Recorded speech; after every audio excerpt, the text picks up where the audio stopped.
next to last place, LA and St. Louis. Not too long ago, they were the cream of the Western Conference, and here they are at the bottom. St. Louis, they didn't make the playoffs last year. They weren't quite as low down as the Oilers, but they missed the playoffs. They went out in the offseason and got some new players, and it hasn't worked.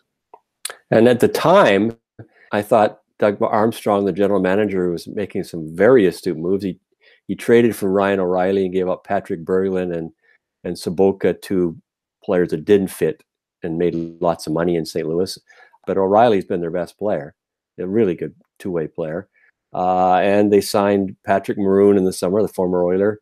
They signed Tyler Bozak, the former Leaf, in the summer. They signed David Perron, bringing him back here for a third time. All the moves seemed good, but this is the NHL, where Buffalo was the worst team in the league last year, and they're almost the best team in the league this year. So St. Louis looked good on paper, but they don't play that well. And it's much the same story as the Oilers last year, I think, where their expectation level was such that most people thought they'd be a dynamic team, and it hasn't turned out that way. Yeah, that was my next question was, how does this compare to the Oilers situation last year? Patrick Maroon was saying yesterday that it feels like last year when he was an Oiler, as they said, the team kept thinking they were going to come out of it, and before they knew it, it was Christmas, and they weren't coming out of it. And that's that way with St. Louis. I think the problem for St. Louis isn't necessarily the new players they got. It's that their goaltending is only average with Jake Allen, and some nights less than average. You can't win in today's NHL with goaltending like that. You can win with good goaltending, not great, but their goaltending's only been average, and so they've lost games they should have.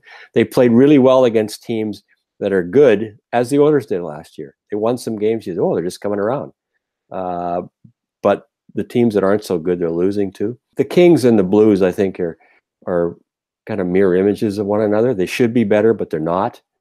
And we're already into December, and the chances of them turning this around are not good. And the general manager Doug Armstrong has already made it.